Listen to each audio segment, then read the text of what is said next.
কুণাল ঘোষ বলছে যে ডায়মন্ড হারবারে নওশাদ সিদ্দিকী হেরে যাওয়ার ভয়ে পিছপা হচ্ছে।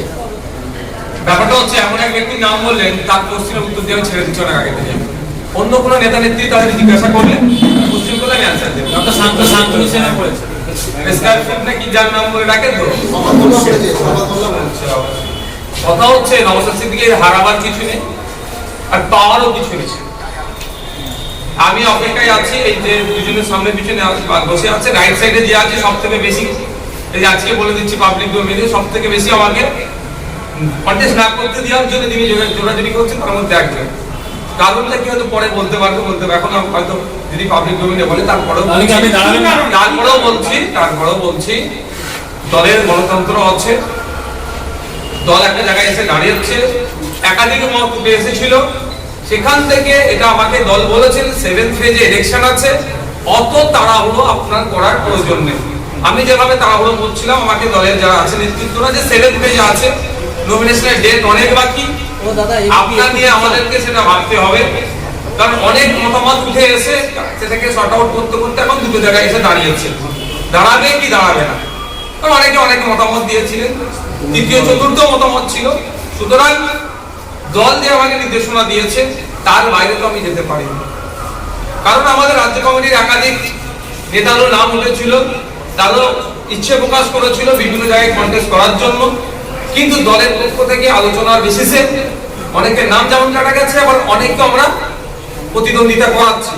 সুতরাং আমার ক্ষেত্রে আশা করবো যেমন ভাবে আমাদের রাজ্য কমিটি প্রতিদ্বন্দ্বিতা করাচ্ছে, আমারটাও আমার যেটা আমি ডিমান্ড রেখেছি সেটাকে হয়তো তারা অ্যাকসেপ্ট করবে। আপনি লড়তে চাইছেন, আমি মানসিকভাবে এই জায়গায় দাঁড়িয়ে বসে এই জায়গায় বসে হচ্ছে আমার যে প্রথম দিনে যে অবস্থায় ছিলাম, আজকেও আমি 100% ওই এনার্জিতেই আছি। তৃণমূল প্রার্থী তালিকায় চমক দেখিয়েছে, বিজেপিও হেভিওয়েট প্রার্থী করেছে, সেখানে আইএসএফ এর প্রার্থী তালিকায় সাদামাটা অপরিচিত সব মুখ। দেখুন, আইএসএফ তো নির্ঘাত তৈরি করতে চাইছে। পরিচিত মুখ দিয়ে কি হবে? পার্লামেন্টে গিয়ে টিকটক করবে। পরিচিত মুখ দিয়ে কি হবে? যেখানে কোশ্চেন আনসার সেশন থেকে শুরু করে, মেনশন থেকে শুরু করে, কলিং অ্যাটেনশন থেকে শুরু করে বিভিন্ন যখন ডিবেটে অংশগ্রহণ হচ্ছে তাদের দেখতে পাওয়া যায় না। যেখানে ন্যাশনাল অ্যাভারেজে হচ্ছে 79% অ্যাটেন্ডেন্স, সেখানে ওয়েস্ট বেঙ্গল থেকে যারা হেভিওয়েট পাঠিয়ে তাদের অ্যাটেন্ডেন্স কি দেখুন না। উপনির্বাচনে জয়লাভ করেছিলেন বর্তমান তৃণমূল কংগ্রেসের, যিনি আবার তাদেরকে নমিনেট করছেন আসানসোলের এমপি। ভারতবর্ষের মধ্যে যে কটা এমপি কথা বলেনি পার্লামেন্টে গিয়ে, একটা কথা বলেনি, তার মধ্যে আসানসোলের এমপি আছে। ওই ধরনের হেভিওয়েটে আমরা বিশ্বাসী নয়।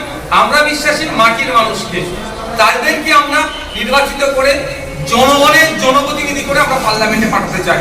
যেমন আমাদের অধ্যাপক বাপি সরেন মহাশয়, আপনারা তার একটু পাস পেপারটা দেখবেন, হয়তো টিভির সামনে আসেনি ঠিক কথা, কিন্তু তিনি মানুষের জন্য, সোসাইটির জন্য তার অনেক বড় জব ছেড়ে তিনি এখন অধ্যাপনার কাজে লেগে আছেন, কারণ জাতিকে শিক্ষিত করতে হবে বলে।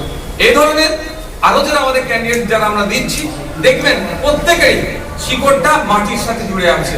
আমরা এই ধরনের মানুষকে আইনসভার মধ্যে পাঠাচ্ছি।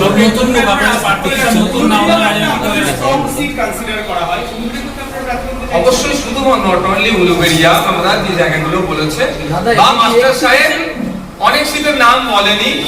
দেখুন, আবারও বলছি, আমরা প্রধান শত্রু আমরা মনে করি বিজেপিকে, তাদেরকে হারাতে হবে। আর ওই বিজেপিকে বাংলায় যারা স্থান করে দিয়েছে তৃণমূল, তাদেরকেও পরাস্ত করতে হবে।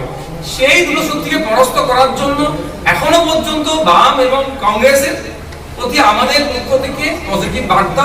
আমরা রাজ্যবাসীকে যে দুর্নীতির হাত থেকে বাঁচানোর জন্য আর তৃণমূল বিজেপির সাম্প্রদায়িক শক্তির হাত থেকে বাঁচানোর জন্য এখনো আমাদের পক্ষ থেকে পজিটিভ দেখেছি। এটা যদি তারা মনে করে যে এটা আমাদের দুর্বলতা, তাহলে কিছু করার নেই। আমাদের আইএসএফ নিজস্বতা আছে, তার আইডিওলজি নিয়ে চলছে। আগামী দিনে দ্বিতীয় পর্যায়ে যখন ক্যান্ডিডেট লিস্ট ঘোষণা করব, তখন আপনারা নিশ্চিতভাবে অন্য কিছু দেখতে পাবেন। হয়তো যে সিটগুলোর নাম মাস্টার সাহেব এখন বললো না, সেই সমস্ত সিটগুলোতে আমাদের যে সমস্ত প্রার্থীরা, আমাদের সব থেকে বড় কথা হচ্ছে আমাদের কর্মীদের ডিমান্ড। রাজ্যের বিভিন্ন জায়গাতে আমাদের কর্মীদের ডিমান্ড এবং তারা প্রার্থী আমাদেরকে যা সাজেস্ট করছে, আমাদের যথেষ্ট শক্তিশালী প্রার্থী লিস্ট আছে। আমি দায়িত্ব নিয়ে বলতে পারি, অন্যান্য রাজনৈতিক দল যে চমকের কথা বলছেন, কে ক্রিকেটার দিচ্ছে, কেউ নায়ক দিচ্ছেন, কেউ বাইরে থেকে নিয়ে আসছেন। যদিও বাইরে বহিরাগততে আমি বিশ্বাসী নয়, সব আমরা ভারতীয়। তারপরেও বলছি আমরা যে করেছি মাটির সাথে যুক্ত আছি। একদিকে যেমন অ্যাডভোকেটসরা বেরিয়ে আছেন, প্রফেসররাও আছেন, বিভিন্ন শ্রেণীর মানুষদেরকে নিয়ে আমরা যাদের মাটি শিকড় যাদের মাটির সাথে যুক্ত তাদের নিয়ে আমরা ভেবে রেখেছি। কিন্তু বৃহত্তর স্বার্থে আমরা এখন এই ফার্স্ট ফেজে আমরা লিস্টটা পাবলিশ করলাম, প্রয়োজন আমরা সেকেন্ড ফেজ পাবলিশ করতে পারি।